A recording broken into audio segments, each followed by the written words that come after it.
வேதங்களை படிக்கலாம்னோ பரவாயில்ல, நம்ம கல்வி அறிவு இல்லைனோட பரவாயில்ல. நான் வந்து ஆச்சாரியர்களுக்கு நம்ம வந்து தொடர்பு கொள்றப்போ, ஆச்சாரியர்களுக்கு நம்ம வந்து தொண்டு செய்யறப்போ வந்து நம்மளை நம்ம உணர்ந்துக்கலாம், நம்மளை பத்தி நம்ம உணர்ந்துக்கலாம், நமக்கு ஞானம் கிடைக்கும். ஸோ பக்தி தொண்டின் வந்த வழிமுறைகள் வந்து மிகவும் மகிழ்ச்சிகரமானது, சுசுக்கம். ஸோ பக்தி தொண்டில் என்ன செய்யறோம்?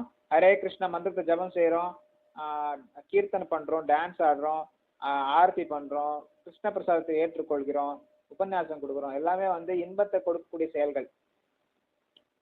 ஸோ நம்ம வந்து வேற ஏதோ ஒன்று நம்ம வந்து கஷ்டமான செயல் கிடையாது இல்லையா? நம்ம வந்து எல்லாமே இன்பமான செயல் தான். பகவான் கிருஷ்ணரை பத்தி பாடுறோம், கேட்கிறோம், நினைவு கொள்றோம், பகவான் கிருஷ்ணருக்கு நைவேத்தியம் செய்யறோம், அதை நம்ம பிரசாதமா நம்ம எடுத்துக்கிறோம். அது பகவான் கிருஷ்ணருக்கு